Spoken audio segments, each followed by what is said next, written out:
The film begins with a violent attack, where we see humans transforming into zombies and beginning to assault people, causing the virus to spread with lightning speed throughout the city. Amidst this chaos and panic, we see a teenage girl named Kate trying by all means to save her mother. However, it becomes clear that her mother's condition is hopeless due to the extreme fear and terror she is experiencing. Kate is forced to flee and leave her mother behind. Years pass, and about 10 years later, Kate has grown up to become a mature woman and a skilled, dedicated doctor. One day, worried parents arrive with their young son, who has been infected with the virus, desperately needing help. Kate calmly and professionally reassures them that their son will receive the necessary care and monitoring throughout the treatment period. In this world, people infected with the virus do not turn into zombies immediately. Instead, they are injected with a specific protein called the return protein, which stops the virus from spreading in their bodies. The problem is that this treatment is temporary and must be taken every single day.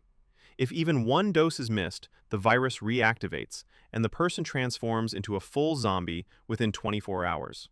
Therefore, this treatment is a strict, lifelong commitment. The government and doctors call these infected people whose condition is stable the returned, and their situation has become a subject of great controversy in society. After a while, the parents who brought their son return to the hospital after receiving permission to take him home.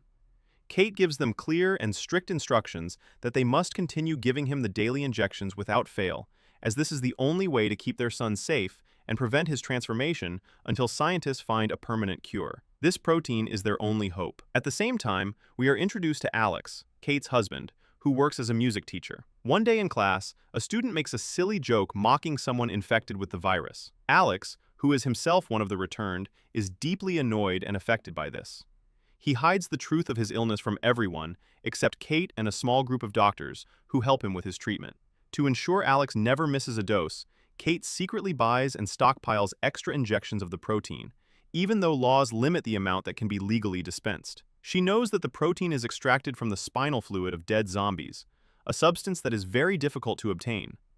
If production stops at any time, people like Alex could face a deadly fate. One night, Alex and Kate host a dinner party at their apartment, inviting their close friends Jacob and his wife Amber, who works as a writer. While they are eating, Amber tells them stories from her new book, and then the conversation takes a serious turn. In a moment of vulnerability, Alex decides to reveal the truth. He tells them he is one of the returned, and begins to recount how he was infected years ago. He was going to a musical instrument shop to buy a guitar, but instead of looking at instruments, he saw the shop owner collapse on the ground, shaking. Alex ran to help him, but amidst the chaos, he got scratched. This simple scratch transmitted the infection. He was then taken to a military hospital where they tested the protein treatment on him in its early stages. Luckily, his response to the treatment was good, and he was later transferred to a civilian hospital where he met Kate. Although the atmosphere of the dinner becomes a bit tense, Jacob and Amber remain supportive of their friend. Despite the shock, they treat Alex exactly the same as before. The bond between them is strong, and their friendship is not easily shaken. The next day, Kate attends an important meeting to present a proposal for funding to develop a synthetic and permanent version of the protein. This new formula would eliminate the virus completely, freeing people from daily dependence on injections and the constant threat of transformation. However, while she is presenting, a man interrupts and objects to her proposal. He claims that investing in synthetic protein is a waste of time and money. From his point of view, the returned are dangerous, unstable, and mere ticking time bombs, insisting they should be quarantined away from healthy society. Kate, who is naturally upset and emotionally shaken since her husband is one of the people this man considers a threat, stands up and confronts him powerfully. She states that the returned are human beings just like everyone else and deserve mercy, support, and a chance to live a normal life. She defends the synthetic protein project passionately as the only humane long-term solution. Kate's moving speech touches the hearts of many present, as her words hold strong sincerity. Gradually, people begin to nod in agreement. The man who objected looks annoyed and finds himself isolated, withdrawing from the discussion, unsatisfied with the result. The next day, while Kate is working at the hospital, a disaster strikes. The hospital is suddenly attacked by an extremist group against the returned. These extremists believe that the returned are no different from zombies and pose a great danger to society. In this brutal attack, the rebels kill several returned patients who are being treated, doing so with savagery and without mercy. Kate, witnessing this horrific incident with her own eyes, stands in shock. The violence, loss, and cruelty are beyond what she can bear. Her heart breaks as she realizes how much people have been manipulated to fear the returned and see them as monsters rather than humans. The following morning, still devastated by the attack, Kate goes to the hospital director, Dr. Dave, and asks for a month of leave. He agrees to her request, understanding the trauma she has gone through. Kate is determined to protect her husband at any cost. She goes to meet Eve, a woman who deals in the black market and has been secretly helping her get extra doses of the return protein.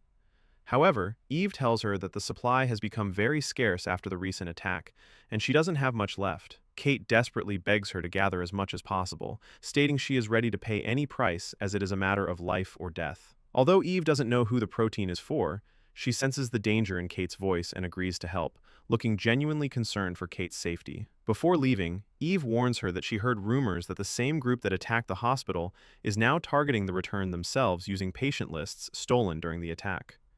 When Kate hears this, she is terrified.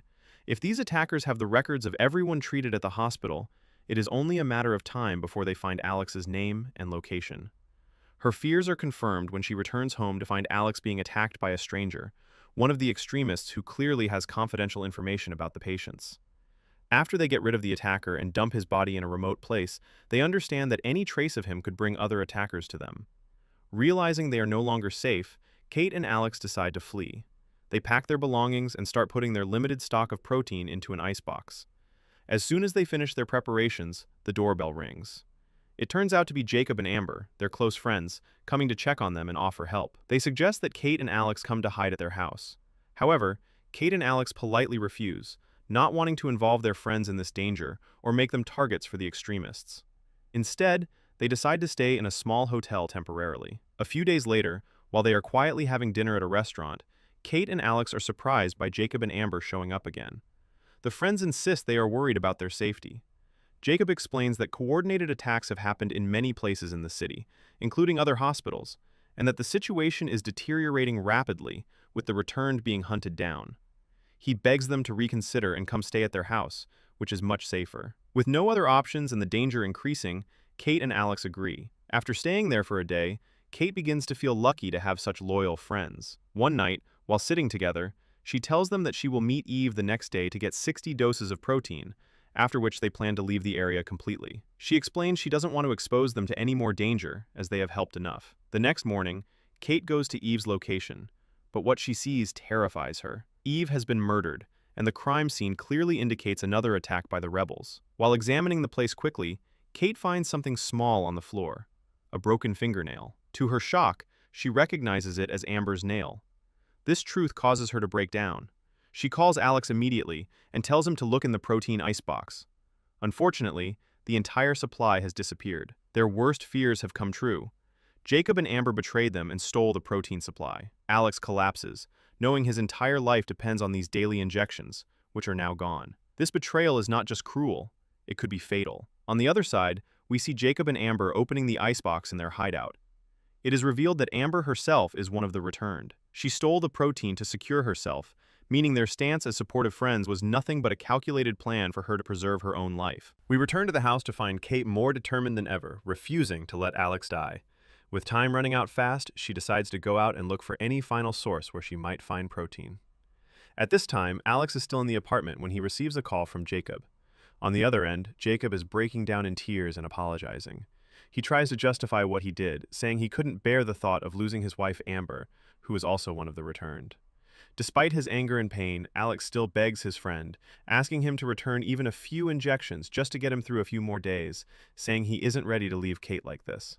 However, Jacob, blinded by fear and selfishness, simply refuses. He has no intention of helping. This response crushes Alex. He begins to comprehend the bitter reality that his time is running out and no help is coming. In the silence following the call, Alex begins to think about what he can do to protect Kate in his final hours. He remembers a zombie he saw chained up before and begins to face the reality of his own impending transformation. We return to the hospital where a protest is taking place. A large group of families of the returned have gathered, protesting and demanding that the production of the life-saving protein be resumed. Inside, Kate begs Dr. Dave, the hospital director, pleading with him to save her husband's life.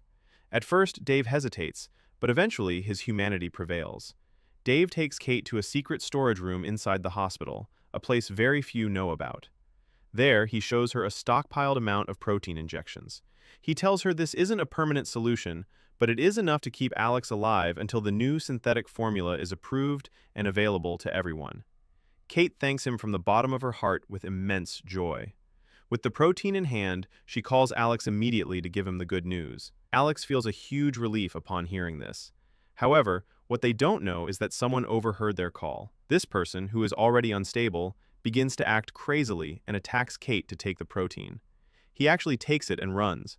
Kate steps on the gas with all her speed and hits the man, who flies into the air and dies instantly. However, unfortunately, all the injections scatter on the ground and shatter, breaking her dream of saving Alex along with them. A little later that same day, Kate returns to the apartment with a heavy heart. The despair they are in, the danger surrounding them constantly, and the thought of losing Alex weigh heavily on her.